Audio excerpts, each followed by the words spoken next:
Welcome to movie bings your daily dose of fun. GI जो एक ऐसी team है जो इस तरह के इश्यूज सॉल्व करती है जिसे आर्मी भी सॉल्व नहीं कर पाती। उनके पास एडवांस टेक्नोलॉजी है और ऐसे जदीद वेपन्स जो एक खास पावर रखते हैं। इस टीम का लीडर जनरल हॉक है। मूवी का स्टार्ट 1641 से होता है, जहां किंग के साथ धोखे की वजह से एक आदमी को पनिश किया जा रहा था क्योंकि वो अपने एनिमीज को वेपन सेल करता था। वो कहता है मेरा बदला मेरे लोग जरूर लेंगे। इस वजह से सोल्जर्स और गुस्सा हो जाते हैं और एक फायर मास्क उसके मुंह पर पहना देते हैं। अब वो उसे कैद कर चुके थे। सीन्स प्रेजेंट में शिफ्ट होते हैं। जेम्स नामी बिजनेसमैन दिखाया जाता है जो एक मीटिंग में मौजूद था। वो अपना बनाया हुआ वेपन इंट्रोड्यूस करवाता है। ये एक ऐसा वेपन था जो एक ही टाइम में पूरे सिटी को डिस्ट्रॉय कर सकता था। वहाँ हम जनरल हॉक को भी देखते हैं जिसे ये वेपन बहुत अच्छा लगता है और वो फौरन से इसे खरीद लेता है। ड्यूक और रिप ये वेपन उसकी फैक्ट्री से लेने जा रहे थे। उनके साथ बहुत सारी सिक्योरिटी भी मौजूद थी। वापसी पे रात हो जाती है। रिप बताता है कि हम अपनी जगह पर आ चुके हैं, मगर वो बिल्कुल सुनसान जगह थी। ड्यूक ये देखकर परेशान हो जाता है और सिक्योरिटी को अलर्ट करता है। इतने में एक तेज रफ्तार एयरक्राफ्ट आता है जिसमें एना नामी लड़की होती है। उस पर आर्मी सोल्जर्स अटैक करने लगते हैं, मगर उन पर कोई असर नहीं हो रहा था। काफी फाइट होती है और रिप इंजर हो जाता है। एना मौके का फायदा लेते हुए वेपन केस उठाकर भागने लगती है, लेकिन ड्यूक उसे पकड़ लेता है। इतने में एना के साथ ही भी उस पर अटैक करते हैं। अब एक और प्लेन की एंट्री होती है जिसमें से GI जो का सोल्जर निकलता है। इसका नाम स्नेक आई था।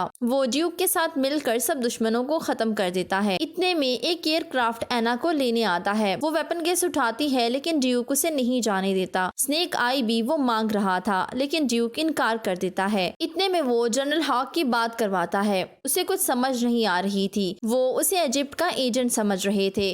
अब फोन में सभी बातें कर रहे थे लेकिन स्नेक आई नहीं बोलता। वो एक बेस में लैंड करते हैं जहां जनरल हॉक उन्हें बताता है यहाँ GI जो की ट्रेनिंग दी जाती है। साथ वो ये भी बताता है कि उनकी पावर्स और वेपन बहुत ज्यादा पावरफुल हैं, जिसकी वजह से पूरी दुनिया में मशहूर हैं। वो हर तरह की मुश्किलात का सामना करते हैं। सीन्स जेम्स पर शिफ्ट होते हैं जहाँ वो वेपन चेक कर रहा था। उसे बताया गया था कि तुम्हारे साथ धोखा हुआ है। वो वेपन चेक करता है मगर सब कुछ ठीक था। असल में धोखा देने वाला आदमी कोई और नहीं बल्कि जेम्स था। वो वेपन गवर्नमेंट को सेल करके ज्यादा फायदा कमाना चाहता था और एना को भी उसी ने भेजा था, यानी एना उसके लिए काम करती थी। अब वो एना को दोबारा से वेपन लेने भेज देता है, मगर इस बार उसके साथ एक खास आदमी भी मौजूद था। वो ये सब वर्ल्ड को कंट्रोल करने के लिए कर रहा था। उसकी अपनी एक अंडर वाटर बेस थी। वो अपनी एक आर्मी तैयार कर रहा था जो हर तरह के खतरे से लड़ सके। अब वो एक कोबरा बाइट एक्सपेरिमेंट करता है, यानी सोल्जर को कोबरा से बाइट करवाता है जिससे वो दोबारा से उसका जहर बाहर निकाल सके। दूसरी तरफ GI जो की टीम एना के बारे में इंफॉर्मेशन ले रही थी, जहां पता चलता है ड्यूक की फियांस से पहले एना थी। उसका भाई आर्मी में था लेकिन 4 सालों से उसका कोई राब्ता नहीं है। ड्यूक और रिप GI जो का पार्ट बनने जा रहे थे। उन्हें एक एडवांस टेक्नोलॉजी सूट दिखाया जाता है जिससे उनकी स्पीड तेज हो सकती थी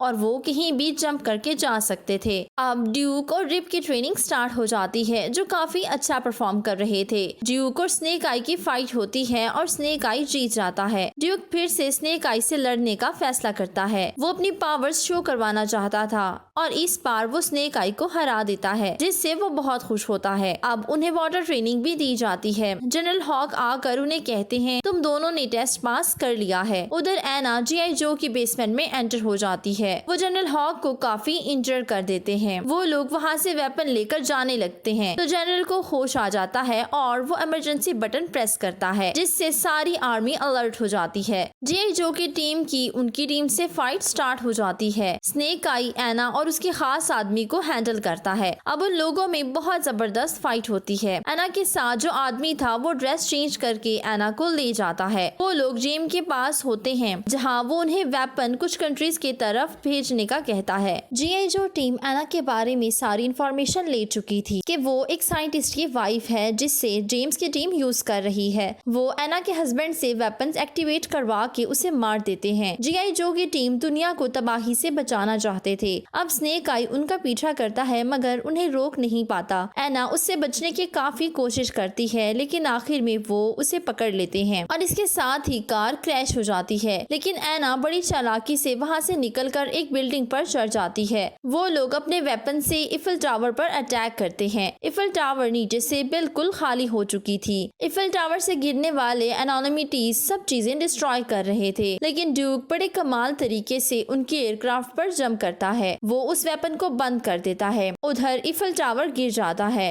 जेम्स के लोग ड्यूक को पकड़ लेते हैं और उससे टॉर्चर करने लगते हैं, जिससे एना को कुछ पुरानी मेमोरीज याद आती हैं। यानी वो भी मजबूरन जेम्स के साथ काम कर रही थी। सीन जीआई जो की टीम पर शिफ्ट होती है, जहां उनका मेंबर सिग्नल की मदद से ड्यूक का पता लगवा लेता है। वो लोग फौरन उनकी अंडर वाटर बेस की तरफ जाने लगते हैं। दूसरी तरफ जनरल हॉक सबको अलर्ट करता है। जेम्स सब सिटीज पर अटैक करने वाला था ताकि लोग उससे डरें। सीन्स जीआई जो की टीम पर शिफ्ट होते हैं, जो बेस के अंदर जा चुकी थी, जहां एयरक्राफ्ट मौजूद था। वो लोग ड्यूक को चिप लगाने वाले थे, तो वो मास्क उतार के दिखाता है कि मैं एना का भाई हूँ। जेम्स मिसाइल लॉन्च कर देता है कि इतने में स्नेक आई आकर बेस में मौजूद प्लेन को ले जाकर उसे रोकने लगता है। कुछ जीआई जो बाहर से अटैक करते हैं और कुछ अंदर से। एना ड्यूक को बचा लेती है। ड्यूक देखता है कि एना उनके कंट्रोल में है। सीन्स व्हाइट हाउस पर शिफ्ट होते हैं, जहां इस अटैक को डिस्कस किया जा रहा था कि जेम्स का एक साथी सबको गन से शूट कर देता है। सीन जेम्स की बेस पर शिफ्ट होते हैं, जहां स्नेक आई जेम्स के खास बंदे से लड़ाई करता है और फाइट जीत जाता है। उधर रिप मिसाइल को रोक रहा था। वो 2 मिसाइल रोक लेता है और तीसरे की बारी पे निशाना चूक जाता है। वेपन के सारे नैनोबाइट्स प्लेन में आ चुके थे। वो अपने प्लेन को आबादी वाली जगह से निकाल के खुद को भी सेव कर लेता है और प्लेन क्रैश हो जाता है। जीआई जो ने जेम्स की पूरी टीम को मार दिया था